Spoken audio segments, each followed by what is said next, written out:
भगवान कृष्ण ने अर्जुन को उपदेश दिया। भगवान कृष्ण ने महाभारत में युद्ध के दौरान श्री कृष्ण ने अर्जुन को क्या उपदेश दिए, क्या बातें सिखाई जो कि आज के मनुष्यों को पता होनी चाहिए। यदि उन उद्देश्यों का पालन आज भी कोई व्यक्ति करता है तो वह अपने कर्तव्य से भटकता नहीं है और अपने जीवन में जो भी कुछ पाना चाहता है वह पाके रहता है। महाभारत के युद्ध में भगवान श्री कृष्ण ने अर्जुन को गीता का क्या उपदेश दिया, जिसके बाद धनुर्धर अर्जुन ने महाभारत के युद्ध में लड़ना शुरू किया था। भगवान श्री कृष्ण को भविष्य में होने वाली अच्छी और बुरी चीज़ों का पहले से ही पता चल जाता था, जिसके जरिए उन्होंने अर्जुन को माध्यम बनाकर सभी मानव जाति के कल्याण के लिए उपदेश दिया था। गीता के इन उपदेशों के जरिए कोई भी व्यक्ति अपने जीवन की सारी मुश्किलों को शीघ्र से शीघ्र दूर कर सकता है। तो चलिए आपको भगवान कृष्ण के द्वारा दिए गए उद्देश्यों को बताना शुरू करते हैं, जो कि यदि कोई व्यक्ति अपने जीवन में इन उद्देश्यों को उतार लेता है तो उसके जीवन से चाहे जितनी समस्याएं हों, चाहे जितना वो व्यक्ति परेशान हो, शीघ्र से शीघ्र उसकी चिंता दूर हो जाती है और उसकी सारी परेशानियां भी दूर हो जाती हैं। तो चलिए आपको बताना शुरू करते हैं भगवान कृष्ण के द्वारा दिए गए उद्देश्यों के बारे में। मित्रों, सनातन धर्म डायरीज़ में आपका स्वागत है।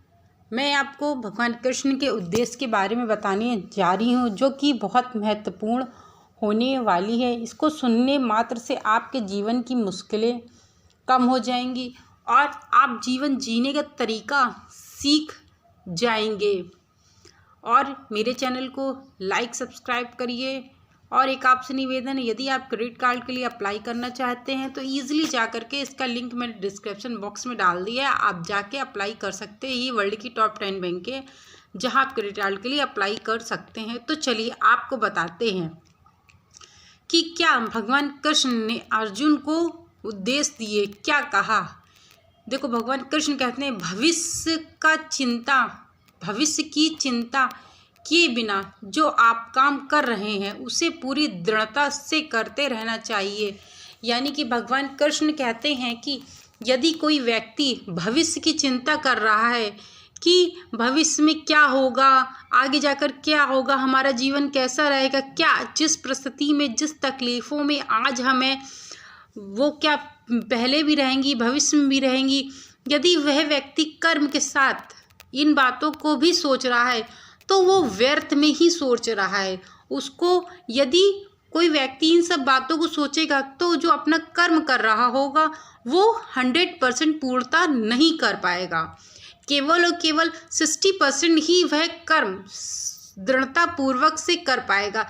यदि कोई व्यक्ति भविष्य के बारे में न सोचते हुए, भगवान कृष्ण कहते हैं कि यदि कोई व्यक्ति भविष्य के बारे में न सोचते हुए भी वह व्यक्ति यह सोचता है कि जो होगा देखा जाएगा, हमको सिर्फ अपने कर्म पे ध्यान देना है, इसका क्या फल मिलेगा, इसका क्या रिजल्ट मिलेगा ये मुझे नहीं पता, लेकिन सही मार्ग के जरिए सही कर्म पे हमें फोकस करना है, ध्यान देना है, जिससे अपने आप ही जो होगा सब देखा जाएगा। यदि कोई व्यक्ति ऐसा सोच के अपने कर्मों में दृढ़ संकल्प करके करता है तो उसके द्वारा किया गया कर्म जरूर से जरूर अच्छा फल एक न एक दिन, हो सकता है समय लग जाए फल को प्राप्त होने में, लेकिन एक न एक दिन वह व्यक्ति ऊंचाइयों की सीढ़ियों तक जरूर से जरूर पहुंचता है और अपने लक्ष्य को प्राप्त करता है। उसे पूरी दृढ़ता से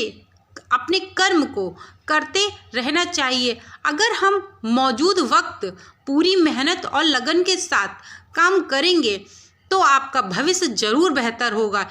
यदि आप पूरे मेहनत से, पूरी लगन से, पूरी फोकस से, मतलब आपको अपने दिमाग को इधर उधर बिल्कुल कहीं नहीं भटकाना है, बिल्कुल भी अपना माइंड को इधर उधर चीज़ों की, दुनिया, लोगों की बातों में, आज प्रेजेंट टाइम में क्यों नहीं लोग सक्सेस हो पा रहे हैं जल्दी? कारण यही है, अपने दिमाग को एक जगह की बजाय 4 चीज़ों में लगाने की कोशिश करते हैं। यदि आप कोई कार्य कर रहे हैं, यदि आप कोई मान लो कि आप कंपटीशन की तैयारी कर रहे हैं, ठीक है, आप तैयारी करिए, पूरा फोकस लगाइए, पूरी दृढ़ निश्चय करिए कि मुझे ये चीज़ बनना है और किसी भी हाल में मुझे सरकारी गवर्नमेंट जॉब पानी ही पानी है, इसके अलावा मेरे पास कोई ऑप्शन नहीं है। यदि कोई व्यक्ति यह सोच के कि पूरी मेहनत से, रात दिन एक करके, अपनी पूरी मेहनत से यदि कोई व्यक्ति अपने कर्म को दृढ़ संकल्प के साथ करता है, तो वह व्यक्ति एक न एक दिन जरूर से ज़रूर सक्सेस होता है। हो सकता है कि आपने पहला एग्ज़ाम दिया, आप नहीं सक्सेस हुए, आप डीमोटिवेट हो गए, आपने जो पिछला कर्म किया था वो बेकार हो गया। जानते हो क्यों? क्योंकि आप डीमोटिवेट हो गए, फिर आपने महीने 2 महीने का गैप किया, फिर आपको लगा, फिर अंदर से आपकी आत्मा जागी, नहीं मैं कर सकती हूँ, मैं ये कर सकती हूँ, मैं गवर्नमेंट की जॉब की तैयारी कर, फिर कोई फॉर्म आया, फिर आपने भरा, फिर चालू की पढ़ाई। आपको ये नहीं करना है, आपको करना ही है, आपने पढ़ाई शुरू की है। एक बार यदि एक बार आप सीढ़ियाँ चढ़ना शुरू कर दिए हैं, जब तक का अंतिम जगह ना आ जाए तब तक का आपको स्टॉप कहीं भी नहीं करना है। किसी भी हाल में आपको स्टॉप नहीं करना है। आपको इतना सोचना है कि बस किसी भी हाल में मुझे अपने लक्ष्य तक पहुंचना है। यदि आप यह सोचेंगे कि अभी तो कोई फॉर्म नहीं आ रहा है, वैकेंसी नहीं आ रही है, पढ़ाई करके क्या करेंगे? आपको एक छोटी सी बात बताते, एक किसान होता है, ठीक है, वह बुआई करता है, जुताई करता है, सब कुछ करता है, बारिश नहीं होती है, नहीं हुई बारिश, तो वो क्या करता है? क्या ये काम करना ख़त्म कर दे? मान लो अचानक से बारिश हो गई तो उसकी मेहनत पूरी बेकार हो जाएगी ना, कि मतलब उसने कुछ किया ही नहीं, वो सोची कि बारिश नहीं होगी, मैं क्या करूँगा कर्म करके। तो ऐसा नहीं है। जिस प्रकार से एक किसान अपनी पूरी मेहनत से उस खेत को जोतता है, सिंचाई करता है, बीज बोता है, उसी प्रकार से आपको दृढ़ संकल्प के साथ अपने यह कार्य करना होगा। जो भी आप जिस भी लक्ष्य की तरफ आप जाना चाहते हैं, मैं ये नहीं कहती गवर्नमेंट की जॉब की तैयारी, किसी भी लक्ष्य, यदि आप यूट्यूब पे वीडियो भी डालते हैं तो आप परमानेंट डालिए, रेगुलर वीडियो डालने की कोशिश करिए। यदि आप किसी भी चीज़ को लेके सीरियस नहीं होंगे, प्रयास आप अच्छे से अच्छे नहीं करेंगे, तो आप लाइफ में अपने कभी सक्सेस नहीं हो सकते हैं, कभी भी सक्सेस हो ही नहीं सकते। यदि आपके अंदर एक कंटिन्यू नहीं होंगी कोई चीज़ें, आप रेगुलर नहीं होंगे किसी चीज़ को लेके, तो आप कभी भी सक्सेस, किसी भी चीज़ में आप सक्सेस नहीं कर सकते हैं। इसलिए निरंतर प्रयास मनुष्य के जीवन का कार्य ही यही है, कर्म ही यही है कि यदि कोई व्यक्ति निरंतर प्रयास करता रहता है तो एक ना एक दिन वो सक्सेस ज़रूर से ज़रूर होता है, उसकी सक्सेस होना ही पड़ता है। भगवान भी उसको सक्सेस करते हैं, ऐसा नहीं है। लेकिन हाँ, जब आप नियंत्रण प्रयास करते रहते हैं, तो यदि आप उस प्रयास को स्टॉप कर देते हैं, फिनिश कर देते हैं, तो आप कभी सक्सेस की आप और ज़्यादा दूरी बना लेते हैं। ये भगवान कृष्ण कहते हैं कि पूरी मेहनत के साथ, पूरी लगन के साथ आपको अपने मेहनत के साथ, आपको पूरी लगन के साथ आपको कोई कार्य करना चाहिए, कर्म करना चाहिए। भगवान कृष्ण कहते हैं कि कोई भी खास काम के सफल होने पर ज़्यादा उत्साहित नहीं होना चाहिए। देखिए, आज प्रेजेंट टाइम में क्या हो रहा है कि यदि थोड़ी सी भी हमें सक्सेस मिलती है, थोड़ी सी भी, तो क्या होता है कि हम गाने लगते हैं कि अरे मेरा तो उसमें सिलेक्शन हो गया, चाहे भले ही छोटी सी कांस्टेबल की पोस्ट हो, या फिर मतलब ऐसे कोई चपरासी की पोस्ट हो, या फिर आप यूट्यूब पे ही वीडियो डालते, थोड़ा सा आप सक्सेस हुए तो आप बताना शुरू कर दिए कि हम इसमें सक्सेस हो गए हैं, और छोटी सी ही सक्सेस में आप खुश होना प्रारंभ कर देते हैं। तो ऐसा आपको नहीं करना चाहिए। आपको देखना चाहिए आपकी आज छोटी सक्सेस हुई है ना, आपको ऐसा दृढ़ निश्चय करना चाहिए, आपको रुकना नहीं है, आपको उस जगह पे पहुंचना जिस चीज़ के लिए आप बने हैं। आपके मन में ये विचार होना चाहिए कि मैं यहाँ के लिए नहीं बना हूँ, मैं कहीं और के लिए बना हूँ, बस ये एक छोटी सी सीढ़ी है जिसके जरिए मैं चढ़ के वहाँ तक पहुँचूँगा। ऐसा करने से गलती के होने की शंका बढ़ जाती है। यानी कि यदि आप छोटी सी बात को लेकर सक्सेस में बहुत ज़्यादा खुश हो जाएंगे, बहुत ज़्यादा उत्साहित हो जाएंगे, तो आप भगवान कृष्ण कहते हैं कि ये गलतियां बढ़ने की चांसेस ज़्यादा हो जाते हैं। साथ ही हमें किसी दूसरे की जलन की भावना भी नहीं रखनी चाहिए। यानी कि जैसे आज के समय में लोग क्या करते हैं, लोगों के जलते बहुत है लोगों से। थोड़ी सी इंसान ने सक्सेस की, लोग जलने लगे।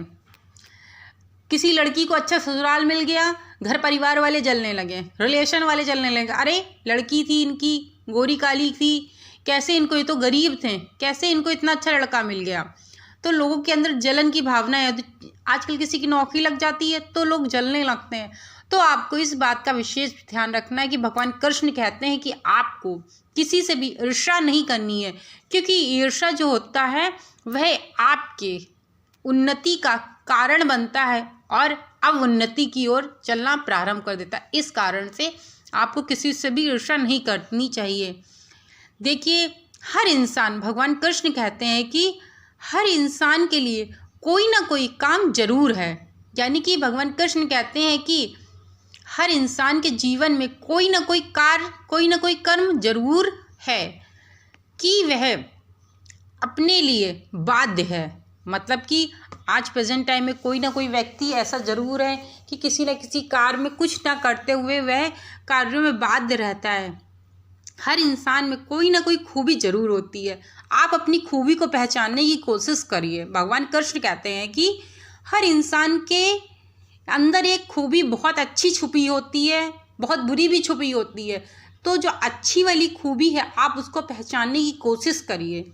जिस दिन आप उस खूबी को पहचान जाएंगे, उस दिन आप अपने जीवन के लक्ष्यों पे, आपके अंदर क्या कला है, किस चीज़ के लिए आप बने हुए हैं, किस चीज़, क्या आप कार्य करके सक्सेस हो सकते हैं, आपको इस चीज़ का अनुभव होना चाहिए। क्योंकि हर इंसान के अंदर कोई ना कोई कला जरूर छिपी होती, कोई ना कोई खूबी तो होती ही होती है। चाहे जितना वो बदतमीज हो, नालायक हो, चाहे जितना वो खराब हो। भगवान कृष्ण कहते हैं चाहे जितना वो खराब हो, क्योंकि भगवान कृष्ण कहते हैं कि मैंने मनुष्य को, किसी भी मनुष्य को खराब नहीं बनाया है, क्योंकि सभी को मैंने श्रेष्ठ बनाया है, श्रेष्ठ कोटि का बनाया है।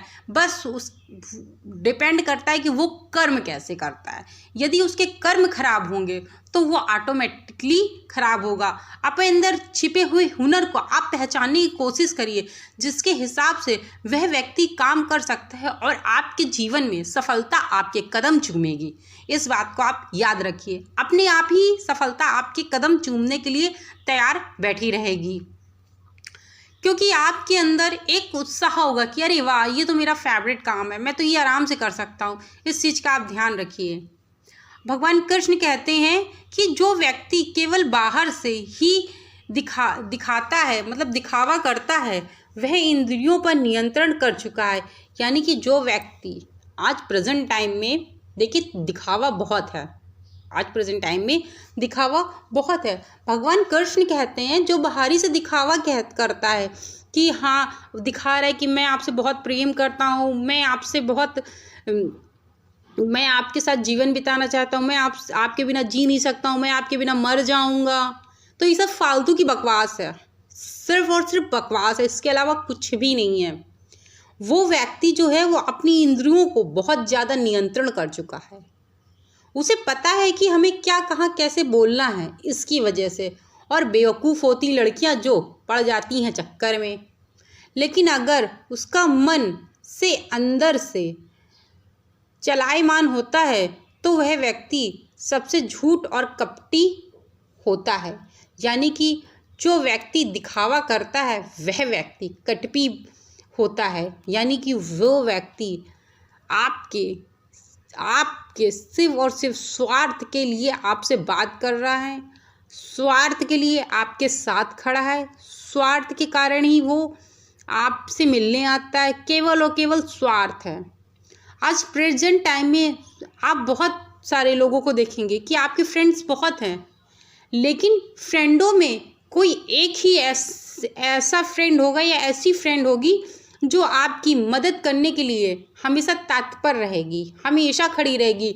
अगर उसको एक फ़ोन या उसको पता भी चल जाएगा कि तुम बुरी हाल में हो या कोई प्रॉब्लम्स है, कोई चीज़ की दिक्कत है, तो जल्दी से जल्दी खड़ी हो जाए। उनमें से कोई एक ऐसा ही फ्रेंड होगा, 10 में से कोई एक ऐसा होगा, क्योंकि उन 9 लोगों को तुमसे मतलब नहीं होगा। उन 9 लोगों को तुमसे जब मतलब होगा तब, जब तुम एक अच्छे सक्सेसफुल होगे, अपनी खुशी में खुश रहोगे, अपने जीवन में बहुत उन्नति कर चुके होगे, तब वो व्यक्ति आपके जीवन में होगा। लेकिन जिस समय हमारे हालात ख़राब होते हैं, यदि उस समय कोई व्यक्ति आपके साथ जुड़ा है और आपकी मदद करता है, तो व्यक्ति आपके जीवन में बहुत मायने रखता है। इस बात को आपको ध्यान रखना चाहिए। वह कोई भी स्वार्थी व्यक्ति नहीं होता है। तो चलिए, मैं अपने वीडियो को अब यहीं विराम करती हूँ। भगवान कृष्ण के दिए गए मैंने कुछ उद्देश्यों को आपको बताया है, जिससे एक मोटिवेशन मिलता है और अपने लक्ष्य को प्राप्त करने का दृढ़ संकल्प लीजिए। आप लोग जरूर से ज़रूर सक्सेस होंगे। भगवान कृष्ण की आप सब पे कृपा बनाए रखें। लड्डू गोपाल आप पर कृपा बनाए रखें। वीडियो को लाइक, शेयर, सब्सक्राइब करना मत भूलिएगा। क्रेडिट कार्ड के लिए अप्लाई करना चाहते हो तो डिस्क्रिप्शन मेरे लिंक्स बॉक्स में पड़ा हुआ है, आप जा कर के आराम से वहाँ जाके अप्लाई कर सकते हैं। Thank you so much video को वॉच करने के लिए।